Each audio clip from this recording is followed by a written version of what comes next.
And we're back. Coming to you from a sunny location, but not 40 degrees this time. Hello, I'm Gerrit, and I'm a Dutch guy living in Dubai, which is in the United Arab Emirates in the Middle East.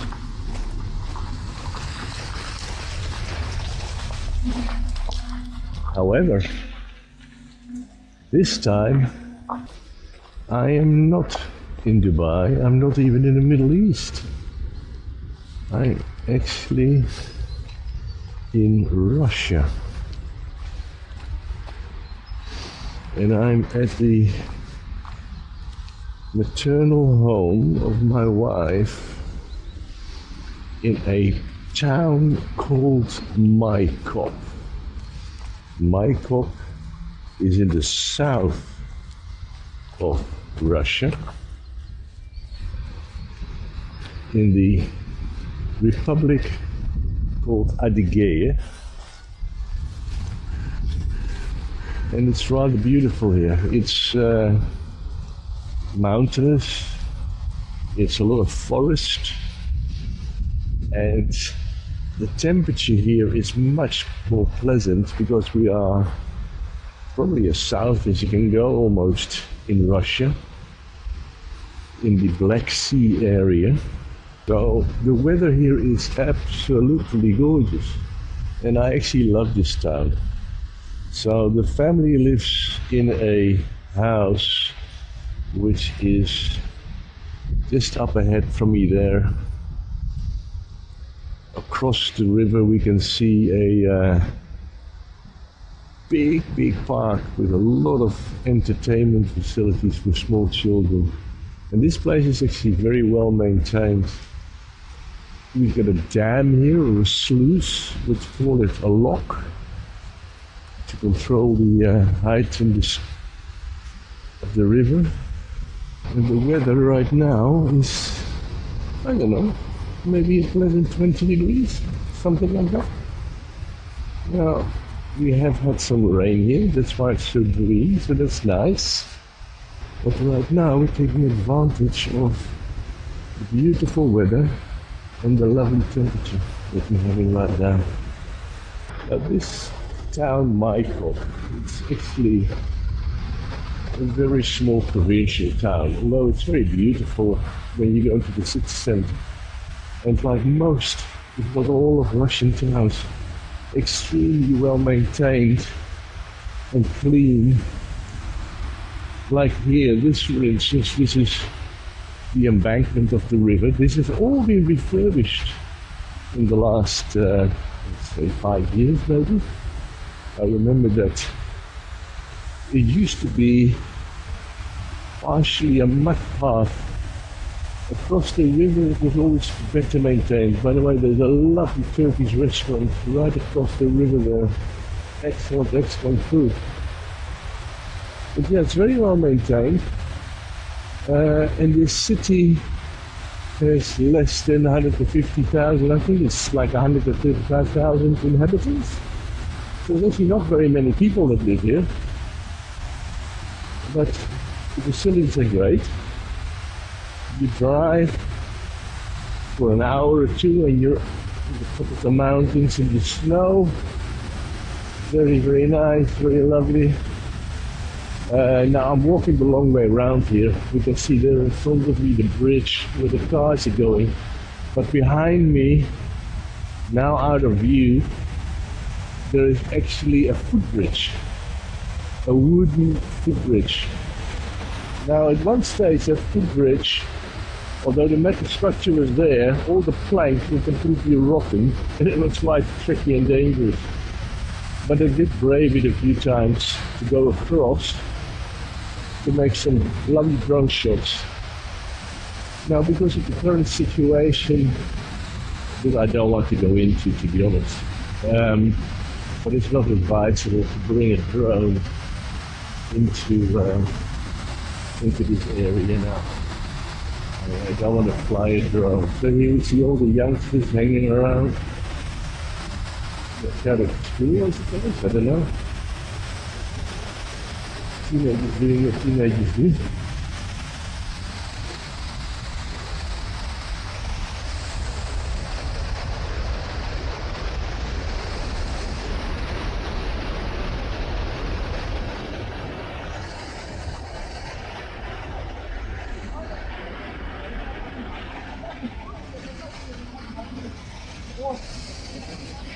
Very, very noisy.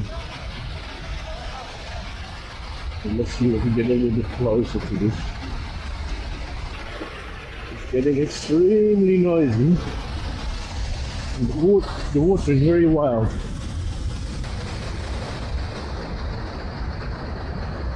Even when we get off the beaten path, and we go close to the embankment, it always strikes me how clean Russia is. Because this would be a typical garbage dump in where I come from, for instance, in Europe. Now I'm not sure that I'm so audible over this wild water. The streets are open. There's a lot of water coming out right now, and it's quite a sight. Downriver, not that far, there is actually a huge outdoor swimming pool, and in winter it is used as a skating rink. So I don't know if all of these are still from the old Soviet days, but there is a very clear focus on community, on looking after facilities for people to be able to entertain themselves with parks, sports facilities, and what have you, in public areas, all publicly funded and actually looked after very well and not destroyed by the general public, but actually treasured as something to enjoy and use. So now we're approaching the bridge.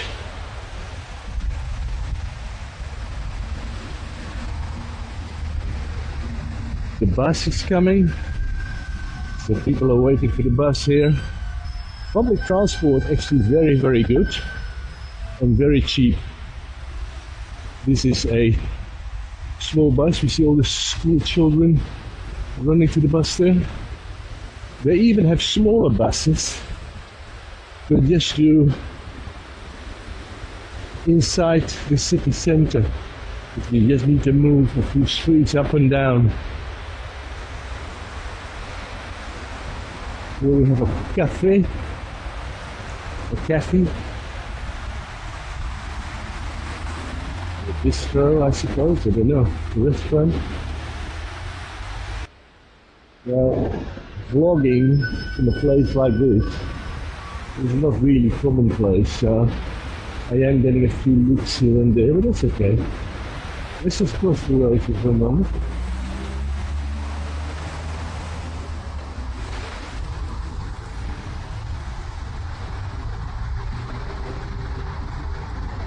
As I know, there is a station up the road. I just want to see what there is here. So here we see the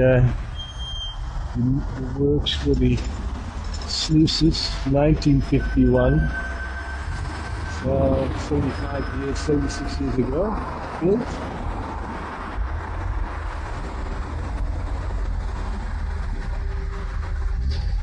Now let's cross over this way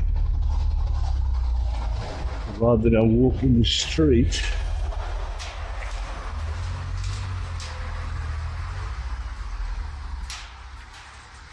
I'm actually starting to get rather hot, by the way. Unbelievable. So here we have a sports club, I do believe. There's a shooting club here as well. A rifle club, a shooting club, how do you call it? And then up the road there is a petrol station. Now, since I have a vested interest in things to do with Russia, I tend to follow current affairs, news, and just general interest things about Russia and the region.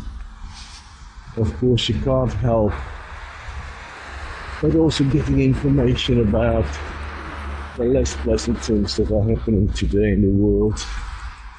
And again, as I said, I don't really want to go into it, but some of the things that do irritate me is the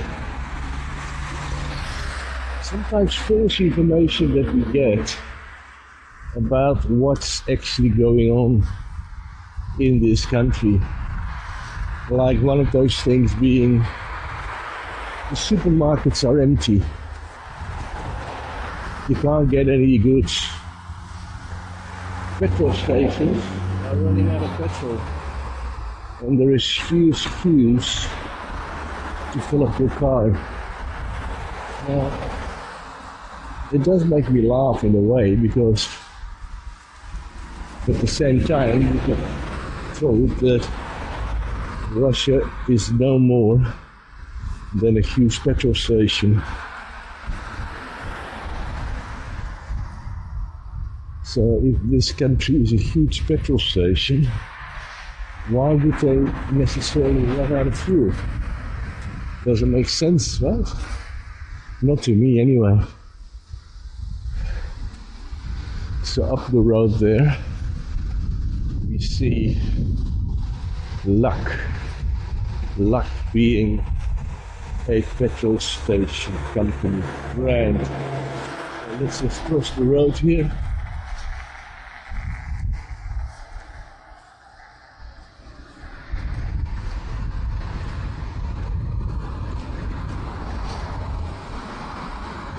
There is a lot of new developments here. In fact, there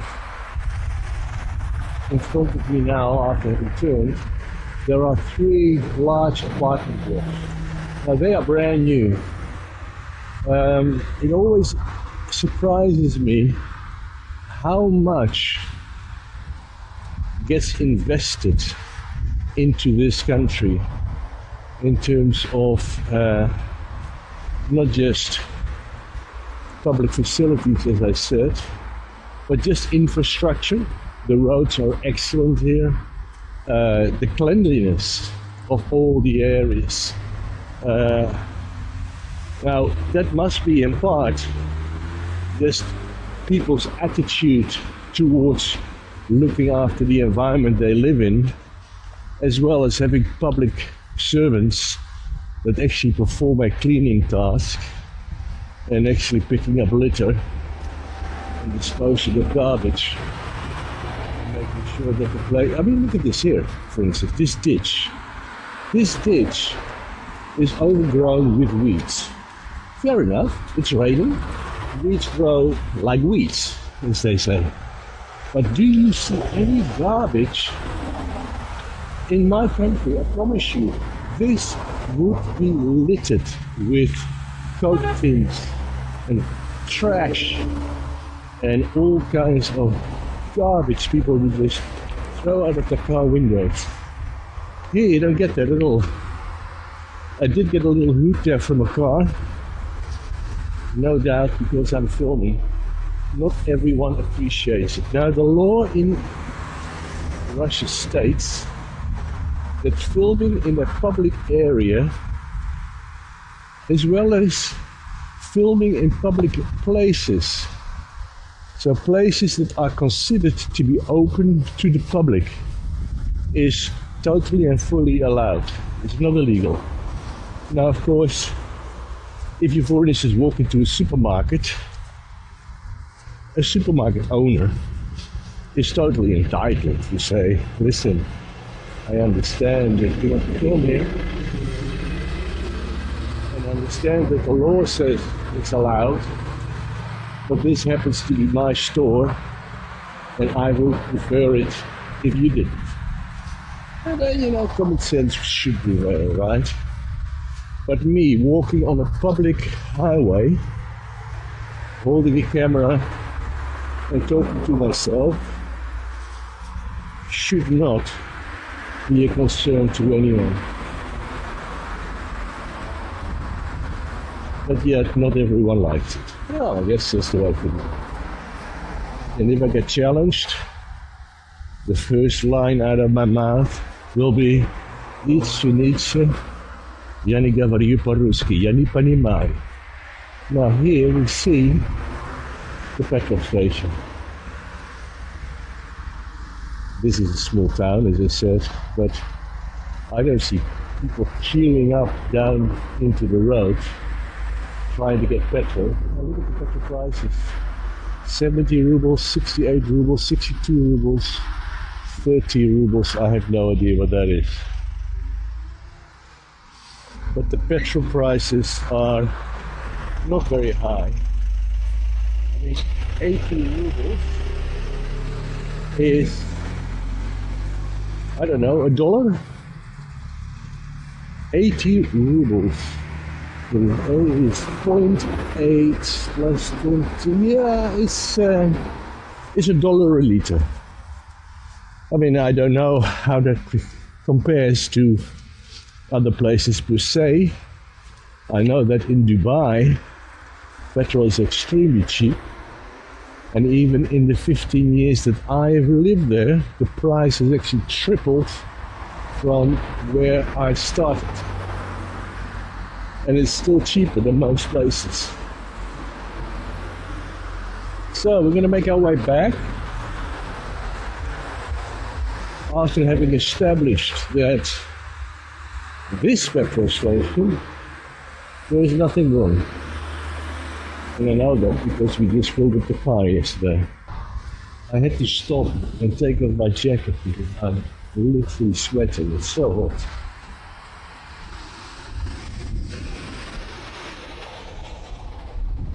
One of the things I missed because my camera was off, but up the road there, as soon as I approached the zebra crossing, the cars stopped and allowed me free passage across the road by foot.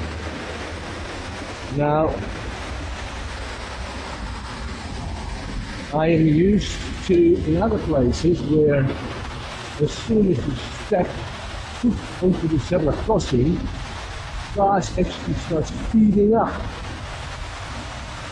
And they rather run the trousers of your ass than actually allow you to cross the road because they don't want to stop 5 seconds. Here it's absolutely the opposite. People are very courteous. Now I do know that in big cities it tends to be different from provincial towns. So even in Moscow maybe there will be different attitudes. However, I have found that even in Moscow people are very well behaved.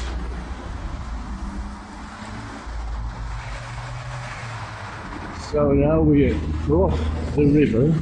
So our family home is actually on the outskirts of town. And as soon as you cross the river, you're actually in the actual town. It's not a big town by any means. I mean, you can walk everywhere. I mean, having said that, everything is walking distance as long as you have the time, right? But this is very reasonable.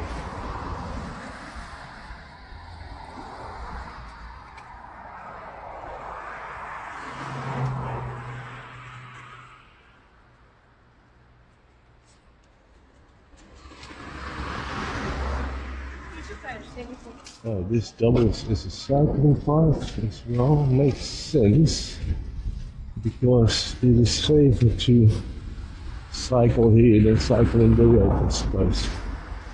So no problems with that. And as I said, these blocks of flats are actually brand spanking new. I don't even believe that they're all fully occupied yet. So what I'm going to do is I'm going to walk a little circle, a little loop. So we're going to hang a left here and walk along the embankment back to the restored footbridge and then back home.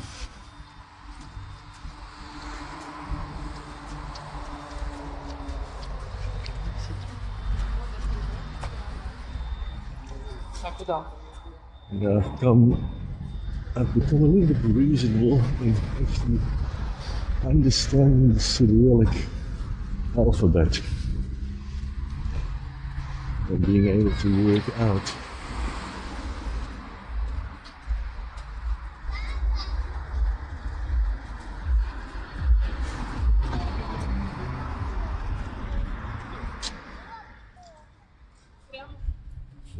what things mean. I don't really want to talk when I'm too close to people.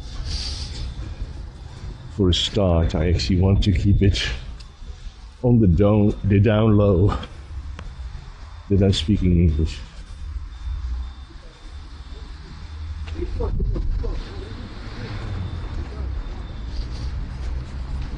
Why? I actually don't know why. I just don't want a million questions. Who are you? Why are you here? What you doing?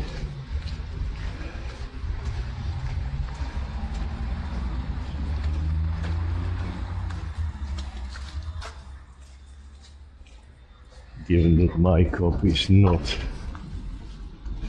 considered a touristic hotspot,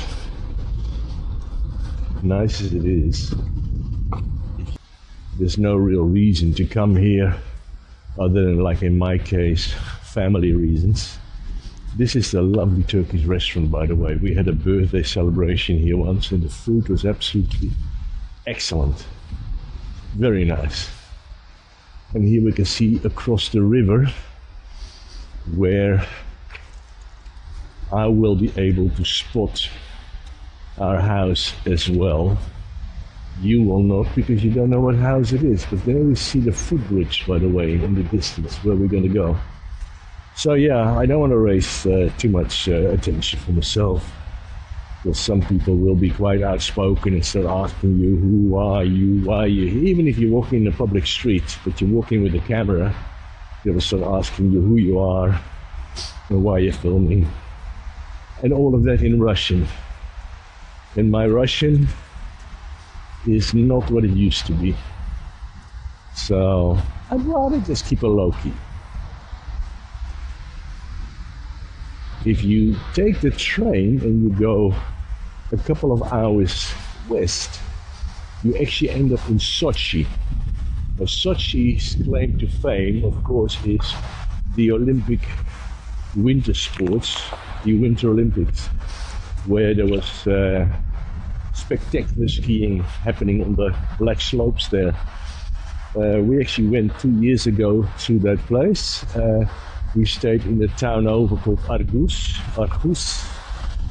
Beautiful, beautiful, beautiful place.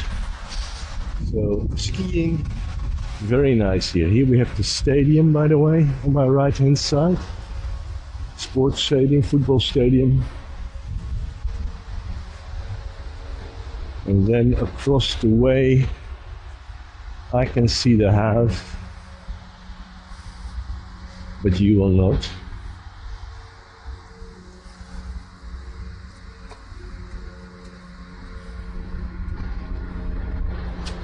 Just like taking some of the views here, how this place is being taken care of.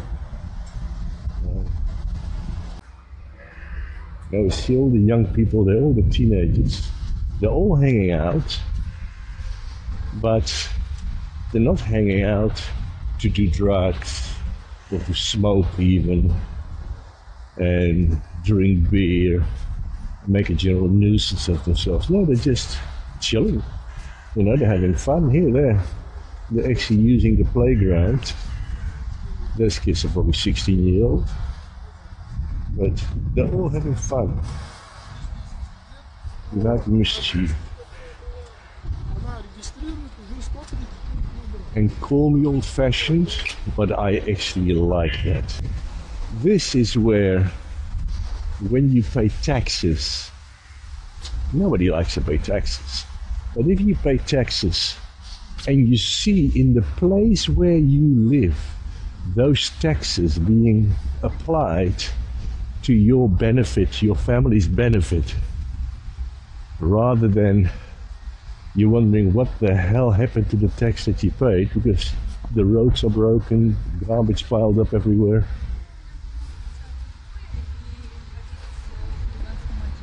No.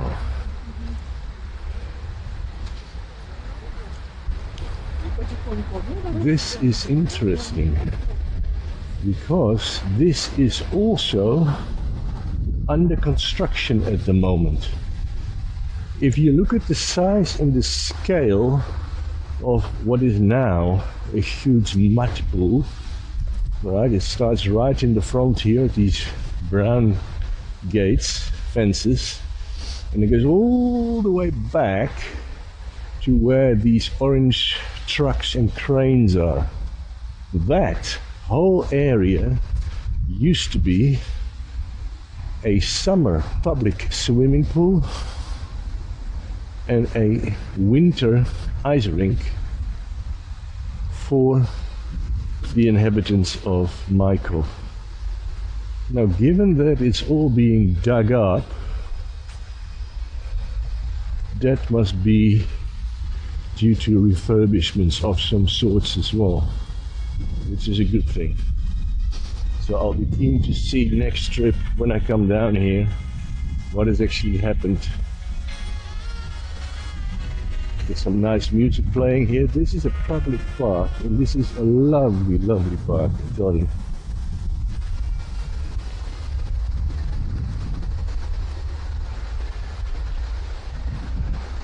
And this is a park for all ages. You can see adults sitting on benches, teenagers sitting on benches, just having a coffee, having a chill. But there is also playgrounds for little ones.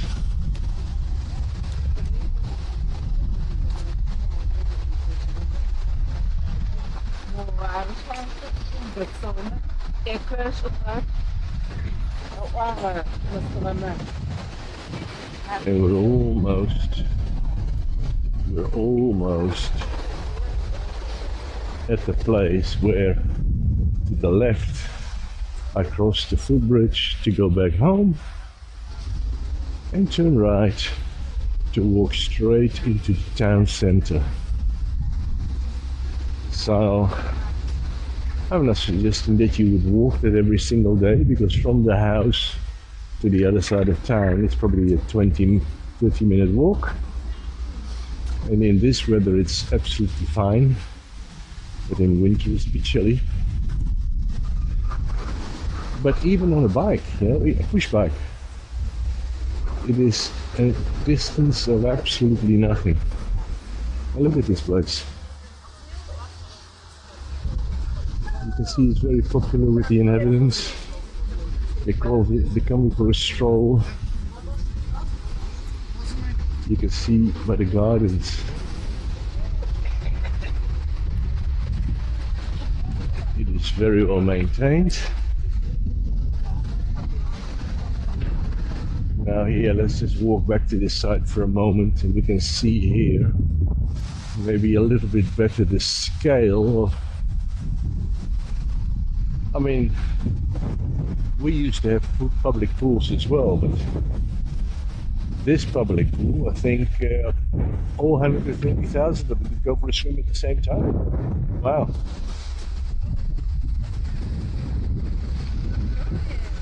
Okay, I'm not actually going to walk into the town.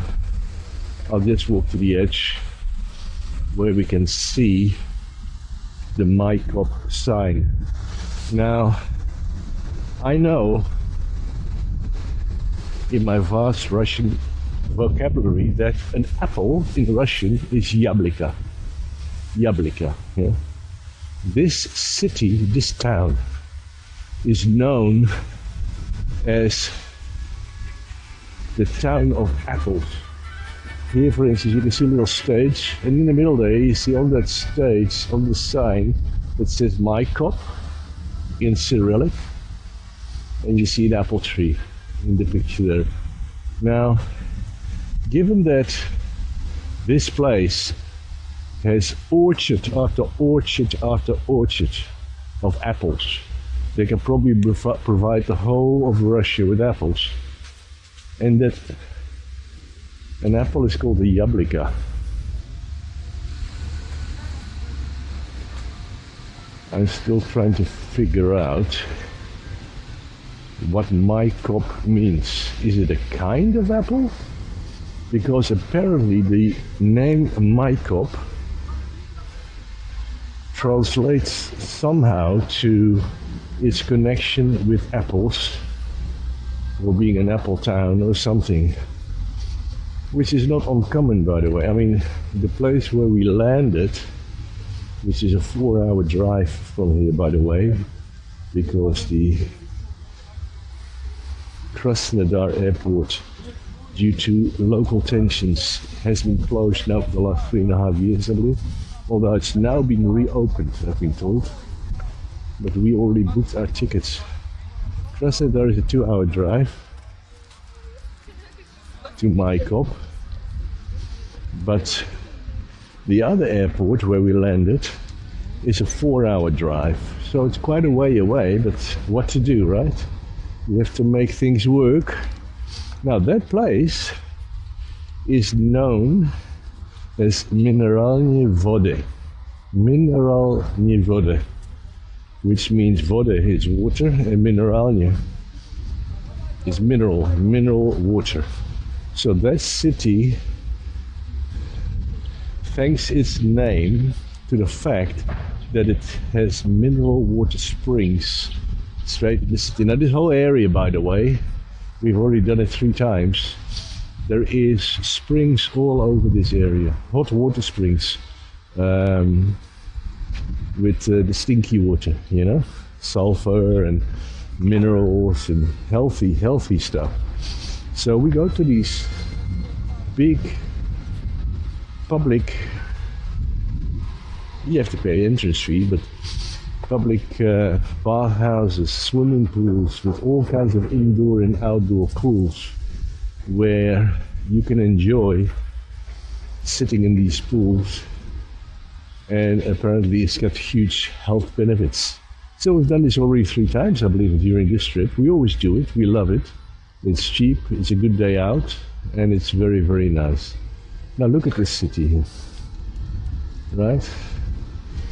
Here we see the signs with the big yablika, big Krasnaya yablika. Is that how you say it? Krasnaya yablika, red apple, and then Maikop, M-A-Y-K-O-P.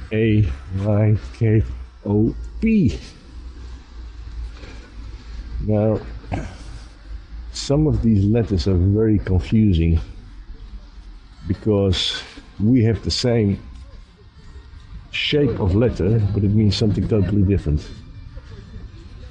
So here, for instance, it says Gorpark, Gorpark. That upside down L is a G, O, the P is an R in Cyrillic. The N is a P, and a K is a K. So it says Gorpark. So this is Gorpark in Maikop. And this is the town. Look at it. How nice, how civilized. And by the way, keep in mind, this is a local provincial town of 130, 140,000 people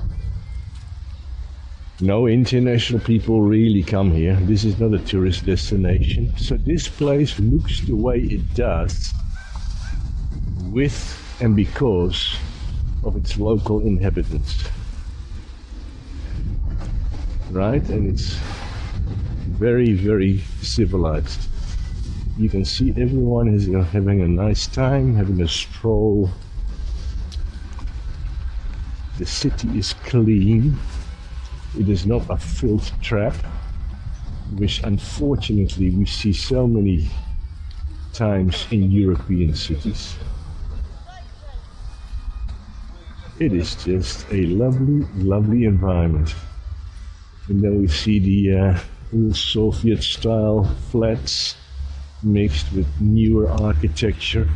Now, if we walk this street straight ahead, you will. There is park after park after park. By the way, you know what? Let's have a bit of a stroll. Why not? Look at all these conkers here. By the way, you see these chestnuts. When I was a child, we used to fight over these chestnuts. We used to collect them. Nobody really knew why, but we used to collect them. Here, there's either so many of them,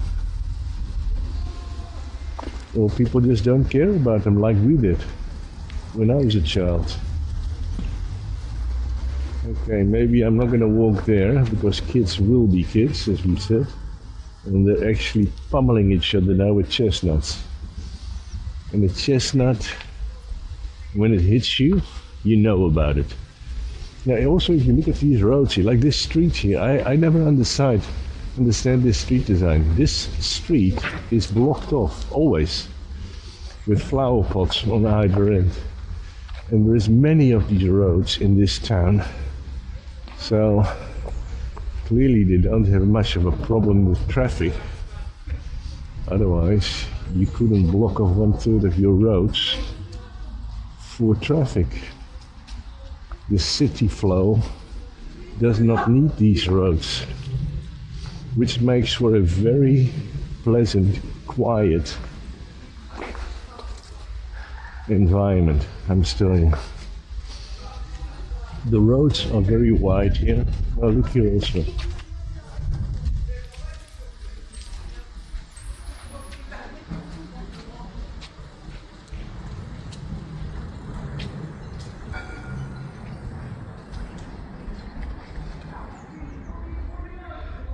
As you can see here, in the middle of each community, they look after these small areas within a town with their own playgrounds and what's not. Okay, I think this is as far as I'm gonna go. Now I actually know my way across this whole city now. It's not that complex, it's not big.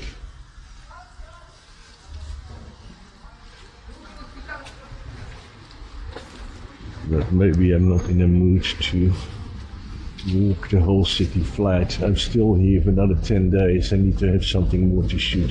You see here how the cars stop, by the way? Very, very polite. Very pleasant. And now you walk up to a crossing and they just stop for you.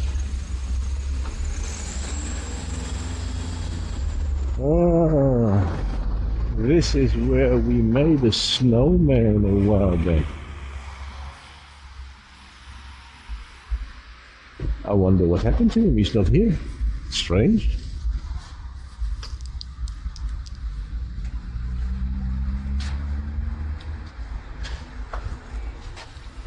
Let's have a bit of a sit. I think I'm gonna make my way back now. But I hope you all get an idea of the vibe of a small provincial town in the south of Russia. Now, again, I don't want to get political.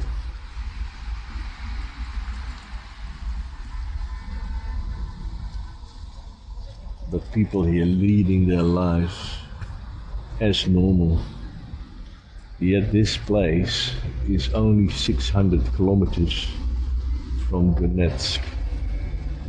And those of you who follow the news will know what that means. Because 600 kilometers is absolutely nothing.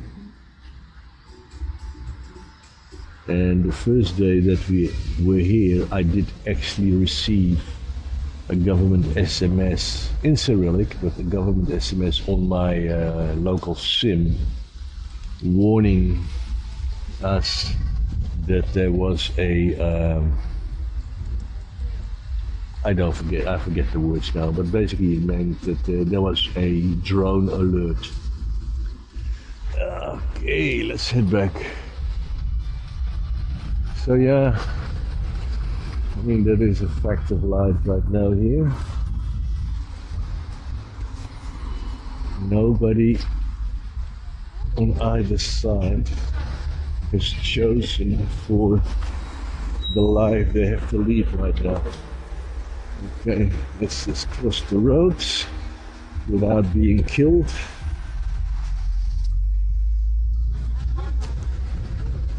So we'll make our way back to the park, across the footbridge and back home. Let's just check whether I may or may not have received any messages from the family wondering where the hell I am. Not as such. No, not as such. Okay. I was just hit on the elbow by a chestnut, but it was on the rebound from the ground, so I know it because I felt it, but not because of it hurting. So that's a good thing.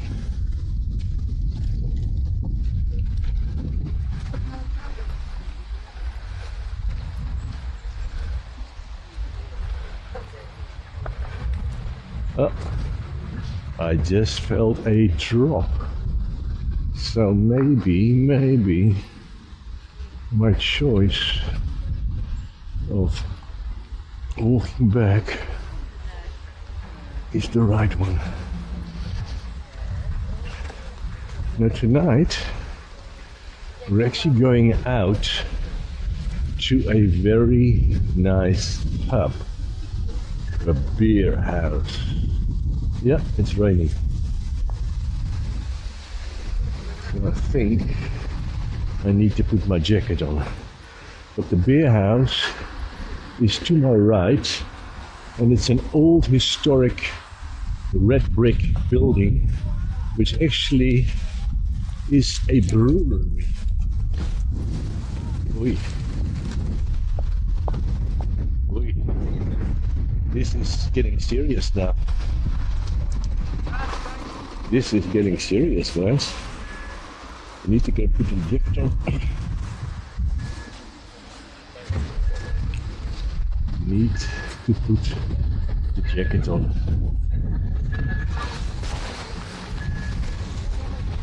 So just like that, out of nowhere, does the sun stop and the rain start. And so we have to cover ourselves not to get soaking wet. So let me close my jacket also, because this rain is actually now, it's not playing, you know, it's serious.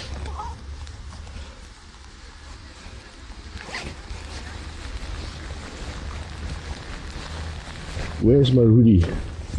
Okay, there we go. Now this camera is supposed to be waterproof, but I'm not sure about my Holy Land microphone setup. So I think I'm gonna call it a day, because I don't want to bugger up my equipment unless I can somehow cover it with my jacket. Let's see. Can I Can I do this? Well, it's not ideal, but and there's the sun again. Can you believe it? As the rain starts, so the rain stops. It's dry. I mean, but literally, totally dry. And the sun is shining again. Okay, that's nice. So then we can continue. So now we need to make our way to stairs to go down to the bridge. And where are the stairs? He asked, not knowing the answer. I think I'm gonna go this way. And let me just dry my lens off a bit if I can.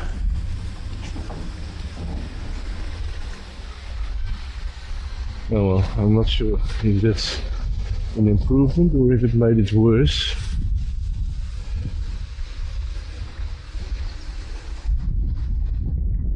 We need to get to that footbridge. And for that we need to walk around the pool. So the stairs, no doubt, will be over there. There is one advantage that you have in Russian culture, and that is you do not make eye contact with strangers, let alone acknowledge them and smile at them, and none of that. You're friendly with the people you know, but if you don't know each other, you don't look at each other, you don't acknowledge each other, you just stare ahead and walk straight through. So that means that there is no opportunity for anyone to easily engage with me, because they should be ignoring me too. We found the stairs.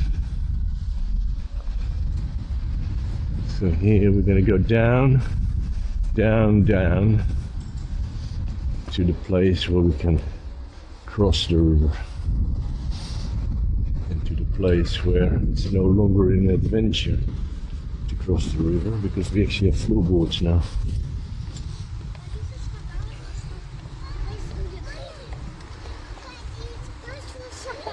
Okay, these steps we've seen at the times.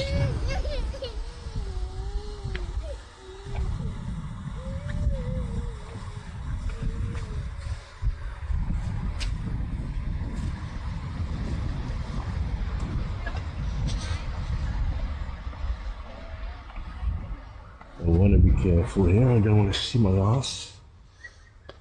So we know where the camera running. Because they're muddy and they're slippery. I can hear the music again from the speaker here. Okay, that looks a little bit challenging. Oh, okay, I walked there yesterday already. It's the same mud hole.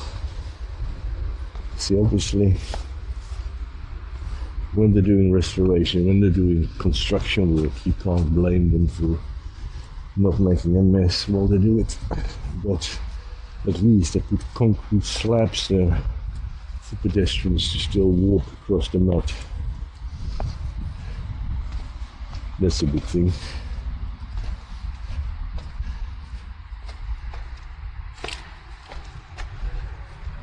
So this here is a swimming pool.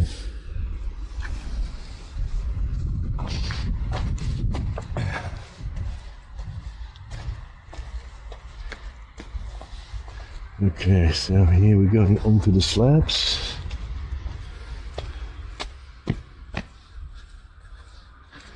And onto the bridge.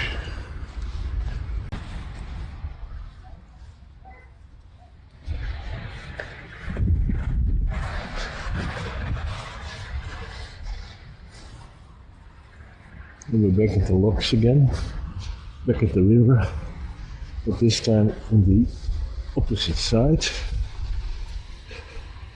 Not the bridge, which is connected to the locks, but rather the bridge purely and only serving as a footbridge to connect that part of town to the center of town. Very nice. And as the sun shines again, immediately it's hot.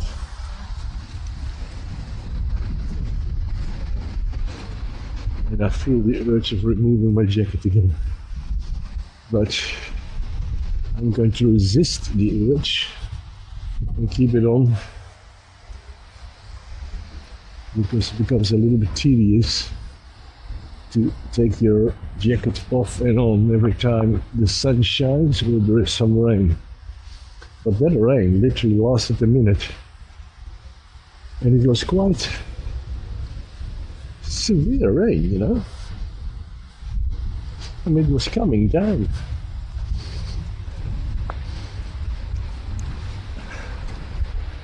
So here we are at the bridge. Now this bridge, as I said, the metal structure has always been there, but these floorboards, they were completely gone, completely rotten and non-existent.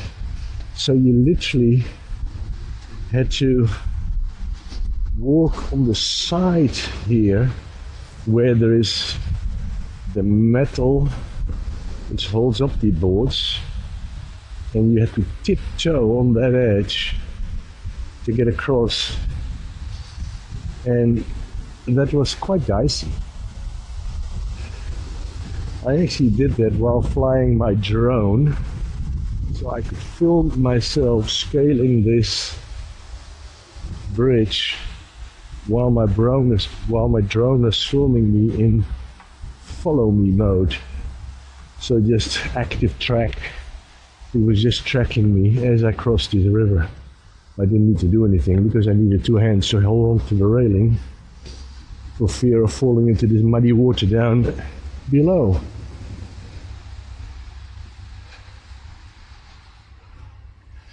Wow, wow, wow, it's so hot. It's ridiculous. And I'm still wet.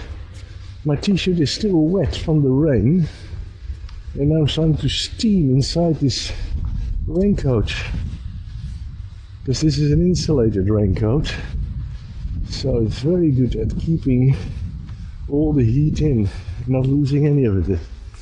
Now normally that would be a good thing, but right now it's a pain because I'm getting too hot.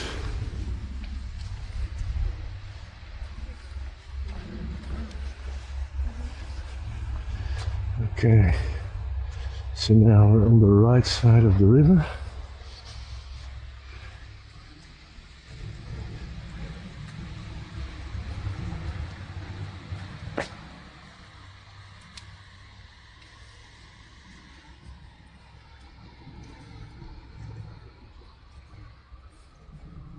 And look at that lovely, lovely embankment on the other side. All of that for the public park. And even when you get to the top of the embankment, as we've seen, the park extends all the way up to the first road leading into town. What a lovely place. Now, I've been living in Dubai now for 15 years, and nothing wrong with Dubai. You know, everything works. It's safe as no other place. You can literally leave your wallet on the table in a shopping mall and nobody will steal it. And it's clean, very, very clean. Huge facilities, because 85% of the inhabitants of that place are expats. So you need to entertain these people to keep them there. So you don't pay tax. huge facilities, lots of things to do. But the killer, the real killer, is the bloody temperature. In summer, it is 40 plus degrees, sometimes 50 degrees Celsius. So for 6 months of the year, you can't move your ass outside. Because the moment you step outside, you are dripping from sweat. Highly, highly unpleasant. Highly unpleasant. This place, on the other hand, has real seasons, which means winter means winter. So here we are, we're going up. So winter here means snow, ice, scraping your car windows, cleaning your driveway. Hello, Puss. This cat has a little baby who looks just like her, very beautiful. I don't see the baby now, but oh, here they are. Here's the baby. Hello, baby. So we are back. Now, as we can see, that this here is, yes, it has cement on it, but this is maintained not at the expense of the government or the municipality, but rather maintained at the cost of the inhabitants of this little area. So here we just have a dirt road, which every now and then needs to be graded. If you go up 100 meters, that's where the normal road is, where we started walking. But this here is a dirt road. But the plots here are very, very big. So this is our house. And even the houses are not small. So let's go back inside. The wife is not home, because the sister's car is not here, so they're still doing their shopping. So we're gonna leave it here. Now, if you like this, you know what to do. Like it, subscribe, tinkle that little bell so you know the next video drops. Doesn't cost you anything, means a lot to me. And now I shall be signing off, and I'll tell you until the next time, bye bye.